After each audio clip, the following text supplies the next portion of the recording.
everyone. I hope you're all keeping well.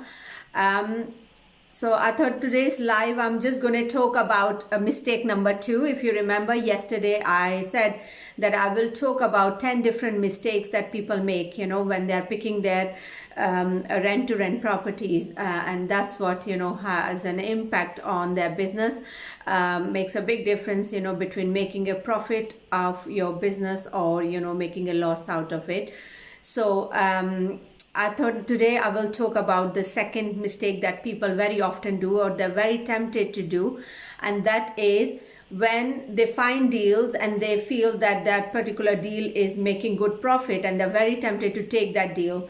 So, they don't look at the bigger picture. They think that just because a profit, the profit is high, they should just go for it and they should just accept it, but they don't think about that. As a matter of fact, those properties, they will actually be managing themselves, and because they will be managing those properties themselves, they will have to visit, they will have to regularly go to the property, they will be arranging viewings.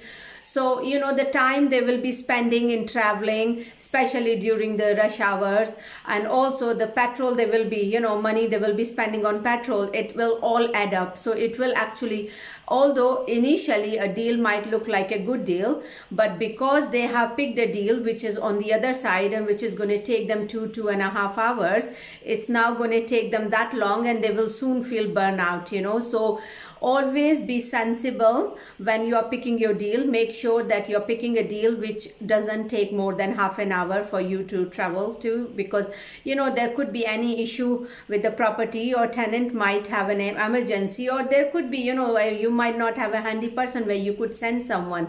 So be very careful. I know it's very tempting to pick a deal which you think is going to make good profit for you, but in long run, when you look at the time you will be spending going through rush hours, and also the petrol you will be wasting on it, it will just work out the same way. So you rather take a deal which is local to you, where you can easily travel, where you can easily reach, whenever there is, any emergency, or when you're doing your viewings, or if there is any work that's required or anything that needs urgent attention.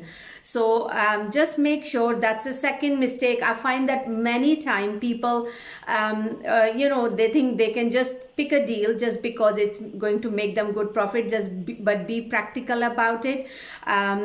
Always be sensible, because you are going to deal with that property or manage that property on a long-term basis. So make sure that you are picking a deal which is local to you. Otherwise, it's going to be hard work for you, because initially, for example, when I started my business, I still had my full-time job as well. So, I had to juggle between my full-time job as well as my rent-to-rent business. So I'm sure this is what is going to be the case with you guys as well, if you are starting out or if you're thinking about starting your rent-to-rent business. So try and keep it local, and don't go too far out to find your deals, because it doesn't really help in long run. Okay, so this is mistake number 2. Many people make this mistake, so just be careful about it. Okay, so tomorrow I will talk about mistake number 3, and I'll talk about all 10 mistakes. I think they are very commonly made, and even I'm very tempted sometimes when I find deals and I see the figures look really tempting, and you think, God, I really want to take that property on. But then when you think sensibly, you think, God, no, it's not really a good deal, because I need to look at the practical side as well. Okay, so take care, and I'll see you in my next video tomorrow. Bye bye.